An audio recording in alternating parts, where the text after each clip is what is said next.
some time now you've been challenging the very way that psychologists and psychiatrists diagnose their patients.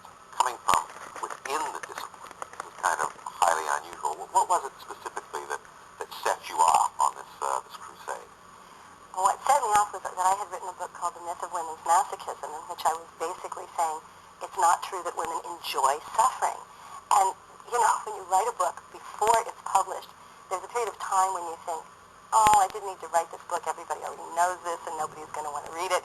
And during that time, I got a call informing me that the American Psychiatric Association, which publishes the Bible of mental disorders, the way everybody gets classified when they go to a therapist, they were proposing a category that was called masochistic personality disorder. So I became involved in opposing that move. And this was a disorder, again, that was disproportionately, if not exclusively, associated with females. Yes, it was disproportionately associated with females, and the American Psychiatric Association claimed that it wasn't, but then the data started to come in and show that it was. Well, now, it is this manual, let me get the name straight. It is the Diagnostic and Statistical Manual of Mental Disorders that you have firmly in your crosshairs. Explain to me, looking at all of this, I still, it's just a book. Why is it so important to the discipline and how psychiatry and psychology is practiced? Well, it's almost like saying the Bible is just a book. I used to call this, tongue-in-cheek, the Bible of mental health professionals, and then I saw a review of a book that tells you how to use this book, which is called the DSM for short, and the person writing the blurb said that it was a semi-religious text, and that is in a way how it's used. If you are being trained to be a mental health professional from any discipline, you are taught to use the DSM. It's pretty much the only game in town.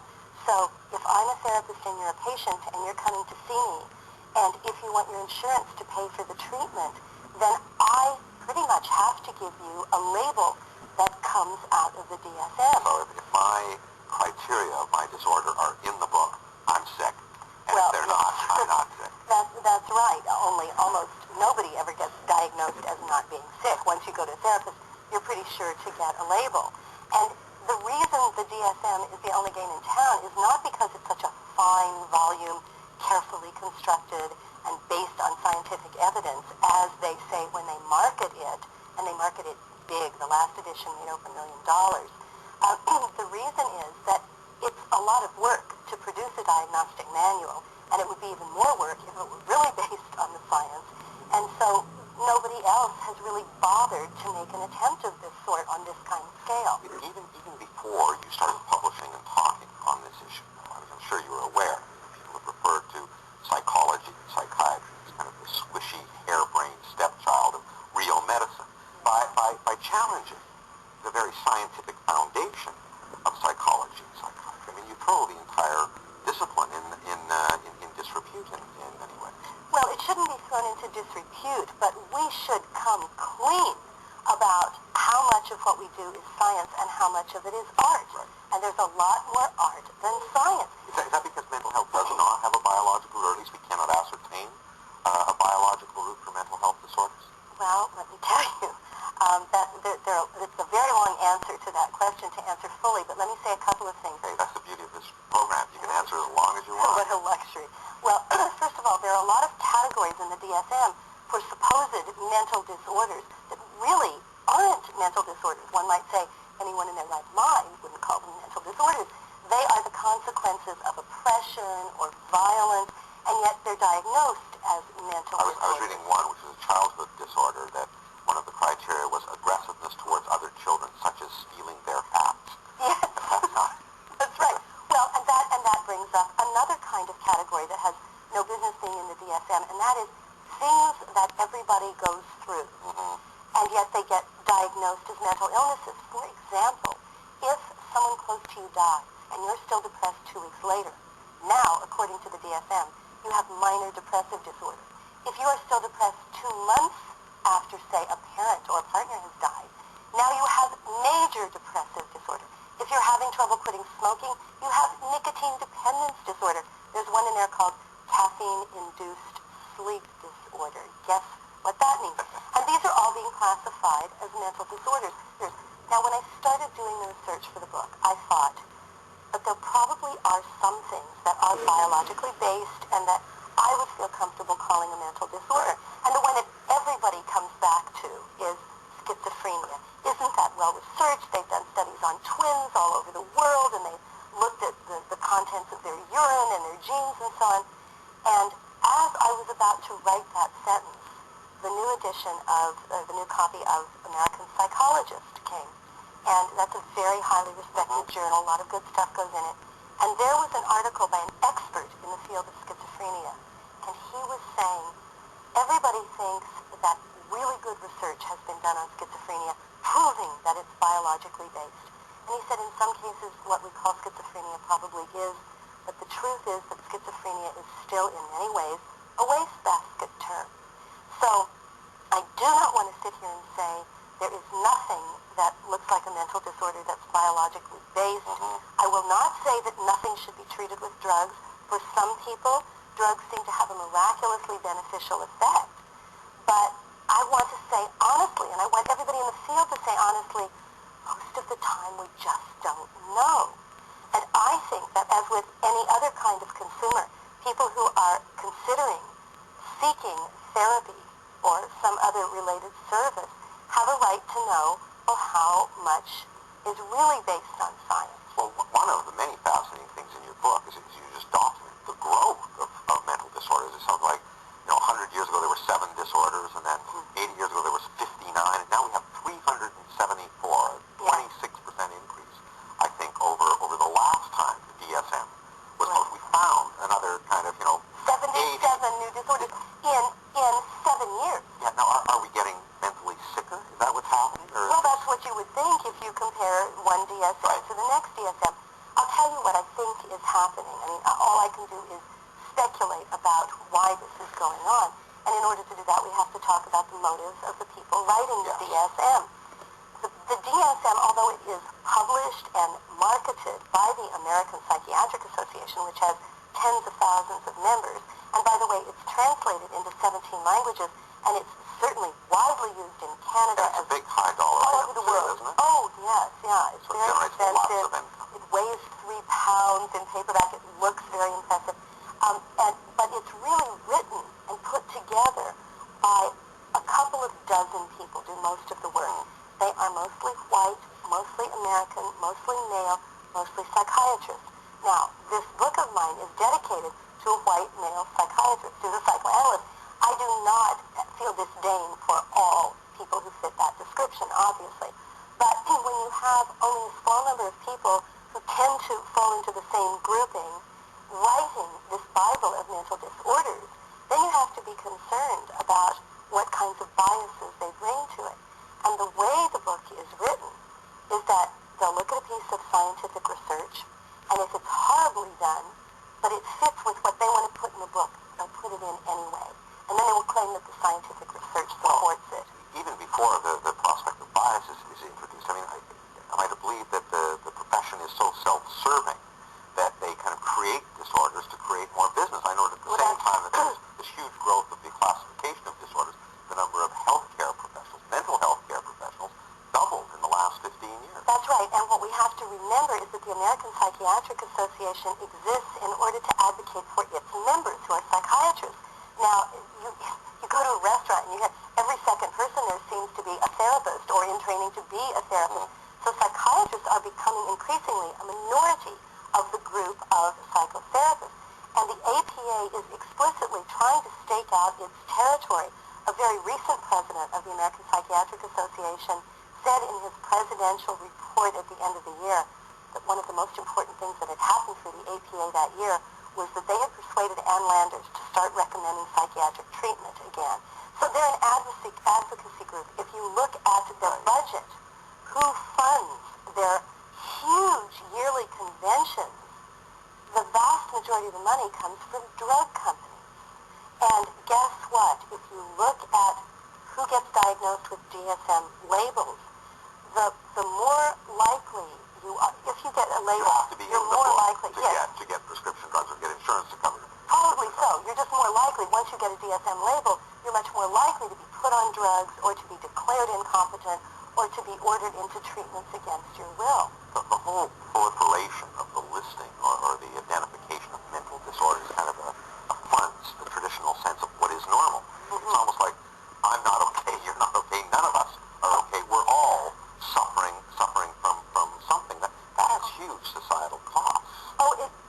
does, it's been described as the psychologizing of this society. So that what happens is that if you look at all these terrible talk shows now, if someone has been sexually abused as a child now, the focus is on, so what are your symptoms now, and what is your therapist doing, and did you join a therapy group, and are you in a 12-step program, because it seems like everybody comes from a dysfunctional family these days. And what it means is that we're not asking questions like, why is such an enormous proportion of kids being sexually abused, and what are we as a society going to do about it? So we focus on what are really the consequences of horrible social forces, and we say, now let's look at this person's internal, individual, psychological problems. And that doesn't mean that a therapist or a therapy group might not be able to help somebody like that, but it means there's no prevention going on anymore, and it means that she or he starts to feel labeled, I am the problem is in me, that's where it's located. And once again, vast numbers of people are helped by being told, I know you're upset, but believe me, the problem is not yours. The problem is the person who beat you or abused you or who is mistreating you. But what about the people who would argue, I guess, on the other side, saying that it's often very comforting if you think there's something the matter with you, simply being labeled, because if someone knows what's the matter or they tell me what's the matter with me, then at least there's a prospect I might get better because I would get treated. Now, that is kind of therapeutic in its own right. Well, it is absolutely true that once you know what the source of the problem is, you can get better and you can feel better. But I'm talking about the true source of the problem. So I'm saying that I could sit here and analyze you, if heaven forbid you're a victim of abuse. I could analyze you and we could talk about your depression and your fearfulness and your nightmares and your flashbacks. We could talk about that for years. You could be another Woody Allen interminable therapy patient, but that doesn't get at what's going to make you feel better, because all the focus is on you being a victim. And in fact, there is some good research showing that people who are victims of horrible abuse and who go into these survivors groups, there's a danger that their rate of suicide will skyrocket, or they will It's almost a self-fulfilling prophecy. Well, you know why? I'm mentally ill, therefore there is a certain set of behaviors that are expected of me. Well, it's partly that, and it's partly that you go in there, and in any therapy session, the likelihood, unfortunately, is that we're going to focus on what's wrong, what's bad, what's negative, what's deficient. And so you start to think of yourself, your whole identity becomes, I was a victim of sexual abuse. Yes, and of course we need to talk about the hurt and the pain and how you shouldn't have been treated that way. It was horrible. But if all we talk about is your experience as a victim, then that becomes your whole identity. And so you want to say to these people, now, you also are a person who loves strawberry shortcake, and you like to go to movies, and you're a great parent, and so on. And so the danger becomes feeling that your whole identity is as a patient, as a person who is mentally ill. And that can happen whether you're diagnosed as schizophrenic or as depressed because of sexual abuse.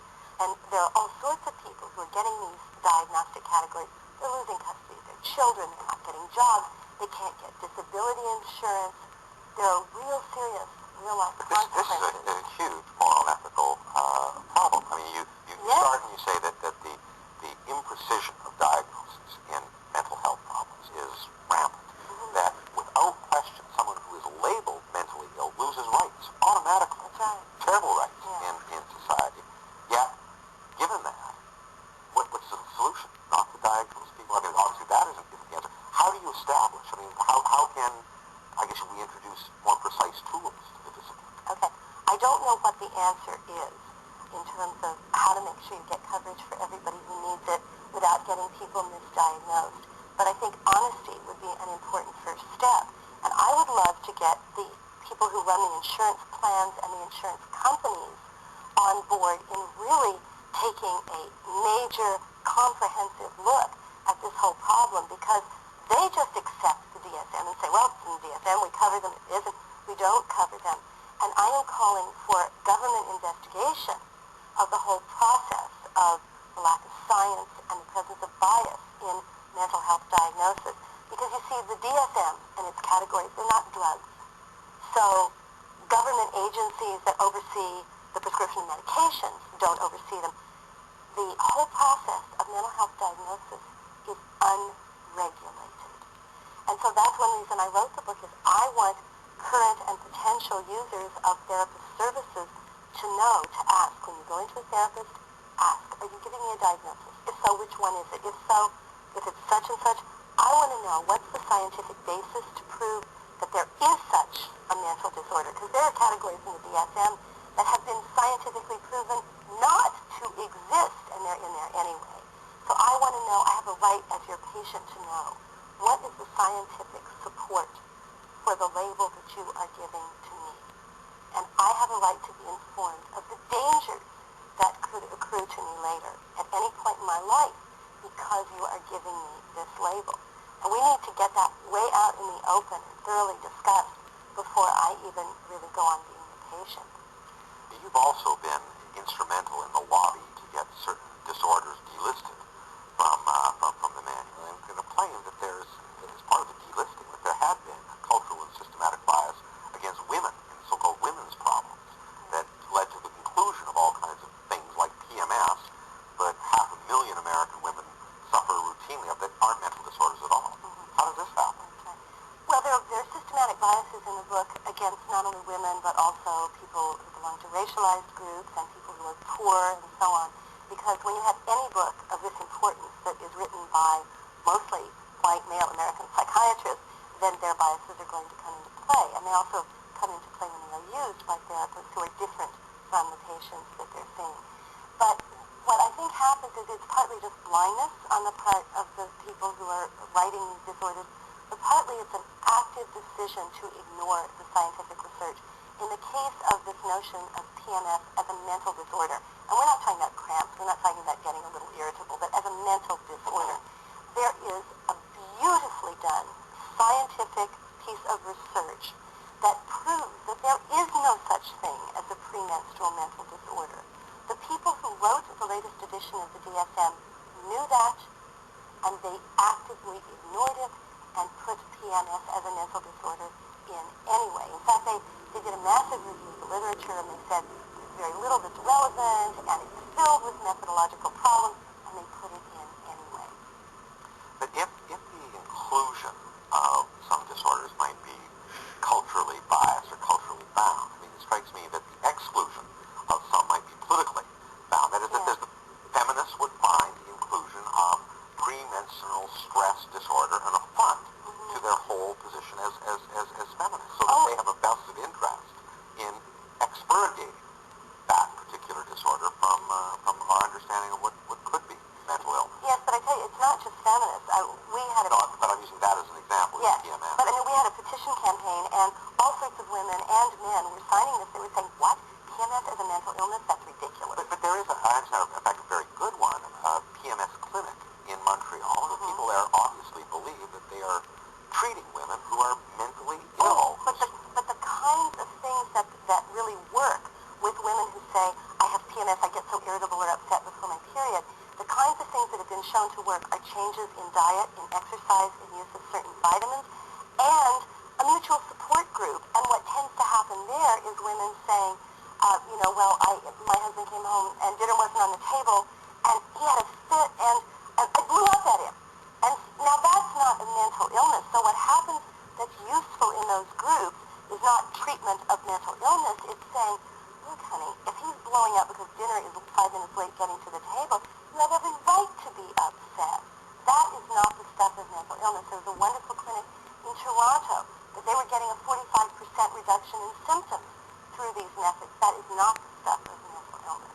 Now, on the other side, on the male, I think as part of your lobby, you've lobbied to include a male disorder, delusional dominating personality disorder. I think it's the term John Wayne syndrome. Yes. I mean, is it tongue-in-cheek to make the point, or I mean, do you believe that we are on the other hand perhaps underestimating the amount of mental illness that may be associated with male gender? Well, I don't even want to call it a mental illness. I don't even like the term mental illness or mental disorder.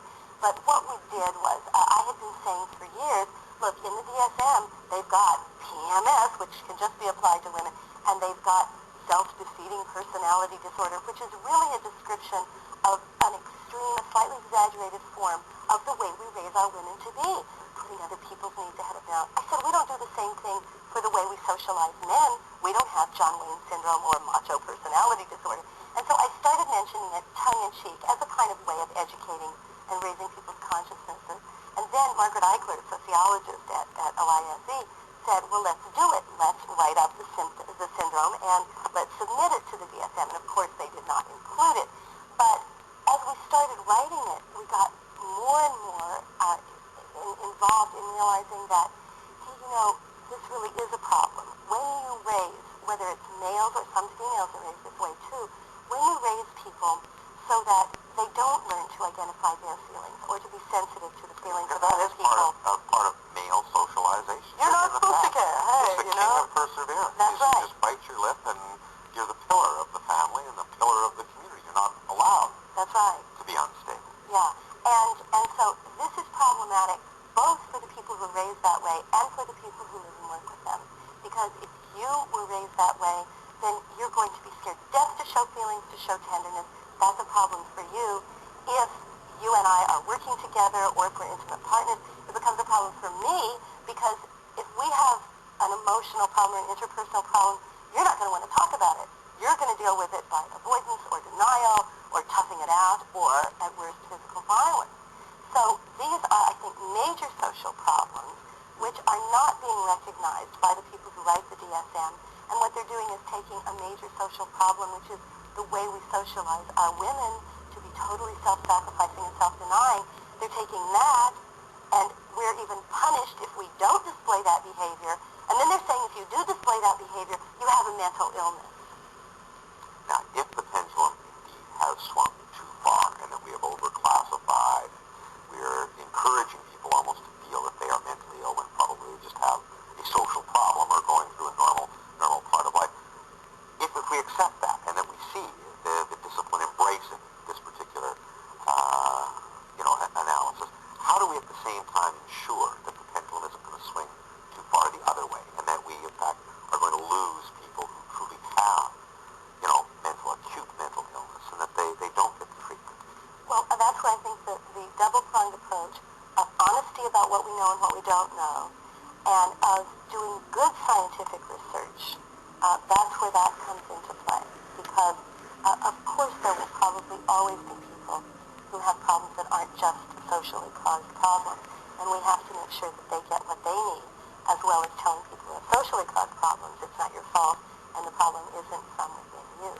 But isn't there kind of a better safe than sorry? I mean, I talked to Kay Redford Jameson a little while ago about manic depression, and that she makes the point that it's wildly underdiagnosed, that there's all kinds of people who suffer because it's stigmatized. Mm-hmm. So, I mean, who wants to be mentally ill? Mm-hmm. Nobody. So, I mean, is there a tendency to say, maybe I shouldn't go see a therapist on the other side if I'm really sick? Well, see, I would want to add to what she said, and I would want to say that it's both wildly underdiagnosed and wildly overdiagnosed. That people who may have that kind of problem may not even seek help because they're scared of getting stigmatized, or therapists may not give them that label because they miss it, they don't understand what's happening. And then on the other hand, I hear cases all the time of people being diagnosed right and left as manic depressive and being stuck on lithium, and it isn't helpful to them, and it isn't what's really going on.